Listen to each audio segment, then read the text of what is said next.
I could cry an ocean to keep me afloat, but the walls won't let me. This is a story about a man and his missing wife. So a man and his wife went to bed early after they came home from a long day of work, so they went to sleep.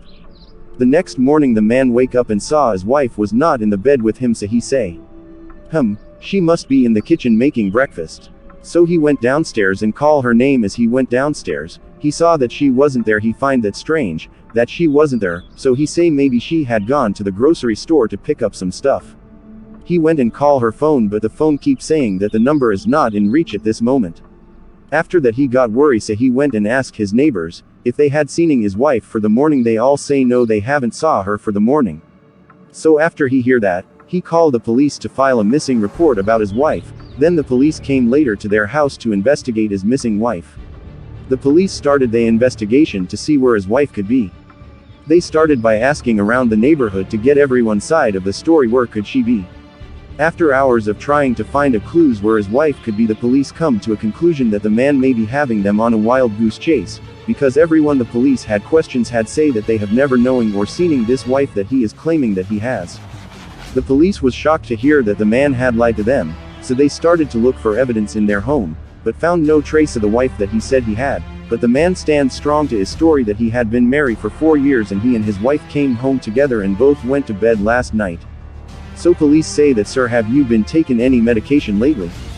The man say, what are you trying to say, that I am making this up, that my wife I have been married for 4 years, that it's all in my head? I don't think so, I am not crazy, I know what I am saying. The police told the man to keep your voice down, no need to be acting so. The man started to lose his cool, and then 2 of the officers had to hold him down for his misconduct behavior and handcuff him. So as he was being transferred away he continued saying, that his wife is real. And you can't change my mind, I know she is real, I am not crazy, you are all. When the officers got to the station and was about to transport the man to the lockup, he then waited for the right moment and pushed the officers, broke free and started to make a run for it. The 2 officers start running after the man. While running the man throws down items in the way of the officers to slow them down. The man then makes a jump over a 4-foot fence and the officers tries, but they couldn't keep up with him. After they call for backup that there is a suspect on the run requesting backup now. As the man was running through the hallway, he was trying to find a way to get away from the cops. He looked around and he found a parked car about 10 feet away. So as he tried to reach the car, out of no way a cop came out with a gun pointed at him. The police say, stop right there, put your hands up. The man put his hand on his head. The cop then say, get down on your knees with your hands behind your back.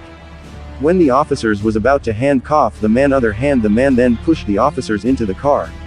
The officers hit his head on the car door and fell to the ground. While getting up, more officers started to close in on the man. He left the car and started to running in oncoming traffic. He stopped a car that was going to hit him and started his escape from the cops again. The streets was busy with traffic that day, so he crashed into a lot of car in his escape attempt. But the cops were hot on his tail. With all his attempt to run, he was eventually boxed in by the cops. They say, come out with your hands on your head. He got out of the car. Get on your knees. He replied, this was not a dream, I know my wife is real, I saw her last night and now, I am hearing she is not real. As the officers try to put the cuff on his other hands. In a quick flash he tried and take the officer's gun. Then one of officers shot the man. Everything started to move slow as he fell to the ground bleeding out. And he saw a bright light, but it was the sunlight reflection on his window that wake him up. He slowly looked around. To his left he saw his wife sleeping next to him. He wakes her up and give her a big hug, so tightly. She replied to him, honey, what have gotten into you? She laughed. He said, I had a dream where you were not here with me and it was like I was crazy. It was like I was the only one who know you were real. And there was like a police chase. The end, I got shot because I tried to take a officer's gun.